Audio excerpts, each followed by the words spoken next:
প্রিয় দর্শক, নমস্কার, আদাব। সুনির্মল সেশনে আপনাদেরকে স্বাগত জানাচ্ছি।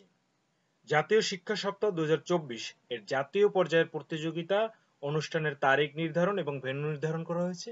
যারা বিভাগীয় পর্যায়ে উত্তীর্ণ হয়েছেন তাদের জন্য অত্যন্ত গুরুত্বপূর্ণ এই সময়টি আপনাদের জানা উচিত। তাই আমি আমাদের শিক্ষার সাথে যারা জড়িত রয়েছেন, শিক্ষার্থী বা অভিভাবক বা শিক্ষক সকলের জন্য এই গুরুত্বপূর্ণ নোটিশটি আমি শেয়ার করছি।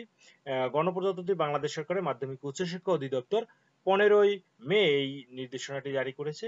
সেখানে বলা হয়েছে আগামী 20 এবং 21শে মে 2024 তারিখে এই জাতীয় পর্যায়ের জাতীয় শিক্ষা সপ্তাহ 2024 অনুষ্ঠিত হবে এবং সেখানে বিষয়, তারিখ, সময় এবং ভেন্যু নির্ধারণ করে দেওয়া হয়েছে। যেমন প্রথমে যদি আমি বলি যে ভেন্যু সরকারি টিচার্স ট্রেনিং কলেজ ঢাকা। এই ভেন্যুতে 20 তারিখ এবং 21 তারিখ কি অনুষ্ঠিত হবে সেই বিষয়গুলো এখানে দেওয়া হয়েছে। 20 তারিখ এবং 21 তারিখ 10টা থেকে প্রতিযোগিতা শুরু হবে। 20 তারিখে রয়েছে দেশাত্মবোধক গান সকল গ্রুপেরই, রবীন্দ্রসঙ্গীত সকল গ্রুপ, নজরুল সঙ্গীত সকল গ্রুপ, হামনাদ সকল গ্রুপ, উচ্চাঙ্গ নৃত্য সকল গ্রুপ এবং তাৎক্ষণিক অভিনয় সকল গ্রুপ। আমরা সকলেই জানি যে গ্রুপ আসলে চারটি: ক, খ, গ এবং ঘ। ক গ্রুপে রয়েছে ষষ্ঠ থেকে অষ্টম শ্রেণী, খ গ্রুপে নবম দশম, গ গ্রুপে একাদশ দ্বাদশ এবং ঘ গ্রুপে ত্রয়োদশ থেকে 17তম শিক্ষার্থী, যে শ্রেণীতে পড়াশোনা করা শিক্ষার্থীরা। তো এবারে আর 21 তারিখে সরকারি টিচার্স ট্রেনিং কলেজ ভেন্যুতে যে বিষয়গুলো রয়েছে সেটি হলো উচ্চাঙ্গ সঙ্গীত সকল গ্রুপ, লোকসঙ্গীত সকল গ্রুপ, জারি গান সকল গ্রুপ, লোকনৃত্য সকল গ্রুপ আর ইংরেজি রচনা, যেটা আমরা জানি ক এবং খ গ্রুপে রয়েছে, এবং ইংরেজি বক্তব্য, যেটা আমরা গ এবং ঘ গ্রুপে রয়েছে, সেইগুলো হবে। এরপরে আরেকটি ভেন্যু রয়েছে গভর্নমেন্ট ল্যাবরেটরি হাই স্কুল।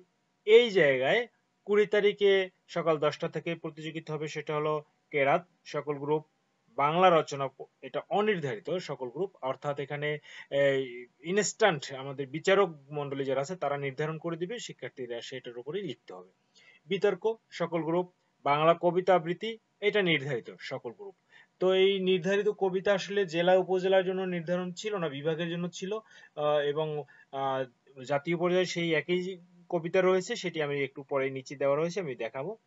আর নির্ধারিত বক্তৃতা সকল গ্রুপ, এটাও সকল জানে, বঙ্গবন্ধু বাংলাদেশের উপর নির্ধারিত বক্তৃতা, এবং শ্রেষ্ঠ শিক্ষার্থী এবং শ্রেষ্ঠ শিক্ষা প্রতিষ্ঠান, এই বিষয়গুলো বাছাই করা হবে। আর 21 তারিখ সকাল 10টায় এই গভর্নমেন্ট ল্যাবরেটরি হাই স্কুল এই ভেন্যুতে শ্রেষ্ঠ জেলা শিক্ষা অফিসার, শ্রেষ্ঠ উপজেলা বা থানা শিক্ষা অফিসার, শ্রেষ্ঠ স্কাউট, শ্রেষ্ঠ স্কাউট গ্রুপ, শ্রেষ্ঠ স্কাউট শিক্ষক, শ্রেষ্ঠ গার্লস গাইড, শ্রেষ্ঠ গার্লস গাইডস গ্রুপ, শ্রেষ্ঠ গার্লস গাইড শিক্ষক, শ্রেষ্ঠ রোভার গ্রুপ, শ্রেষ্ঠ রোভার শিক্ষক, শ্রেষ্ঠ রেঞ্জার গ্রুপ, শ্রেষ্ঠ রেঞ্জার শিক্ষক, শ্রেষ্ঠ বিএনসিসি গ্রুপ, শ্রেষ্ঠ বিএনসিসি শিক্ষক, শ্রেষ্ঠ শিক্ষক এবং শ্রেষ্ঠ প্রতিষ্ঠান প্রধান, এটা নির্ধারণ করা হবে। আর যে এখানে উল্লেখযোগ্য যে বিষয়গুলো এখানে বলা হয়েছে যে শ্রেষ্ঠ স্কাউট গ্রুপ, শ্রেষ্ঠ গার্লস গাইড গ্রুপ, শ্রেষ্ঠ রোভার গ্রুপ, শ্রেষ্ঠ রেঞ্জার গ্রুপ, শ্রেষ্ঠ বিএনসিসি গ্রুপ এর দলনেতা এবং শ্রেষ্ঠ প্রতিষ্ঠানের পক্ষে প্রতিষ্ঠান প্রধান বর্ণিত তারিখ উপস্থিত হবে। অর্থাৎ এই গ্রুপগুলো সকলকেই যেতে হবে না, গ্রুপের সদস্যদের শুধু দলনেতা গেলেই এখানে উপস্থিত হলেই হবে। আর বিভাগীয় পর্যায়ের বিজয়ী প্রতিষ্ঠানের পক্ষে প্রতিষ্ঠান প্রধান, শ্রেণী শিক্ষক, জেলা শিক্ষা অফিসার এবং উপজেলা বা থানা শিক্ষা অফিসারগণ জাতীয় পর্যায়ে প্রতিযোগিতায় অংশগ্রহণের জন্য ইন্টারনেট সংযোগ সহ ল্যাপটপ নিয়ে উপস্থিত হতে হবে। এটি খুবই একটি গুরুত্বপূর্ণ বিষয়। আর বিভাগীয় পর্যায়ে যে প্রতিযোগী আবৃত্তির জন্য নির্ধারিত কবিতা, এটি জাতীয় পর্যায়ে থাকছে। সেক্ষেত্রে আমি এখানে পড়ে শোনাচ্ছি যে ক গ্রুপে থাকছে বীরপুরুষ, কবি রবীন্দ্রনাথ ঠাকুরের লেখা। খ গ্রুপে থাকছে কবিতা মানুষ, কবি কাজী নজরুল ইসলামের লেখা। গ গ্রুপে থাকছে কবিতা আমার পরিচয়, কবি সৈয়দ শামসুল হক রচিত। এবং ঘ গ্রুপে থাকছে কবিতা স্বাধীনতা। এই শব্দটি কিভাবে আমাদের হলো? কবি নির্মলেন্দু গুণে রচিত। তো প্রিয় দর্শক, এখানে আরো কিছু নির্দেশনা রয়েছে। সেটা হলো যে প্রতিটি প্রতিযোগীকে জাতীয় পর্যায়ে অংশগ্রহণ লক্ষ্যে বিভাগীয় পর্যায়ে প্রাপ্ত সনদের পত্রের মূল কপি সহ সকল মূল ডকুমেন্টস, এনআইডি এর ফটোকপি, এনআইডি এর কপি, প্রতিষ্ঠানের আইডি কার্ড, প্রতিষ্ঠান প্রধানের প্রত্যয়ন ও 2 copy passport plus 2 copy stamp সাইজের ছবি সঙ্গে নিতে হবে, মানে 4 কপি ছবি নিতে হবে মোট। এরপর রয়েছে জাতীয় পর্যায়ে অংশগ্রহণকারী জেলা শিক্ষা অফিসার এবং উপজেলা বা থানা শিক্ষা অফিসারগণ স্ব স্ব প্রতিষ্ঠান থেকে বিধি মোতাবেক টিডি প্রাপ্ত হবেন। যেহেতু তারা সরকারি কর্মকর্তা। আর জারি জ্ঞানে অংশগ্রহণ লক্ষ্যে দলনেতা সহ সর্বোচ্চ 6 দলনেতা 1 এবং 5 জন এই অংশগ্রহণ করতে হবে, অর্থাৎ অনেক জনের একটা টিম না, এই 6 জনের টিম এখানে অংশগ্রহণ করবে।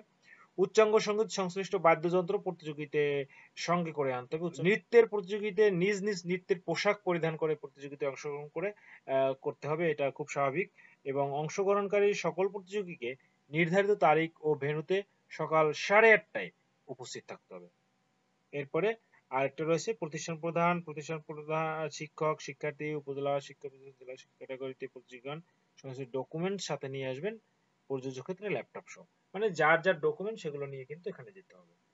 আর এই বিষয়ে কোনো অস্পষ্টতা থাকলে অথবা প্রয়োজনে একটি জরুরি নাম্বার দেওয়া হয়েছে। জনাব মোহাম্মদ আনোয়ারুল আউয়াল খান, সহকারী পরিচালক, প্রশিক্ষণ 3, মাধ্যমিক উচ্চ শিক্ষা, ঢাকা। এর মুঠোফোন নম্বর দেওয়া রয়েছে, এইখানে আপনারা যোগাযোগ করতে বলা হয়েছে। তো প্রিয় দর্শক, নিশ্চয়ই আপনার এইটি একটি গুরুত্বপূর্ণ তথ্য। এটি যারা বিজয়ী হয়েছেন বিভাগীয় পর্যায়ে, তারা এই নির্ধারিত সময়ে এই ভেন্যুতে উপস্থিত হয়ে আপনি প্রতিযোগিতায় অংশগ্রহণ করবেন। আপনার জন্য শুভকামনা রইল।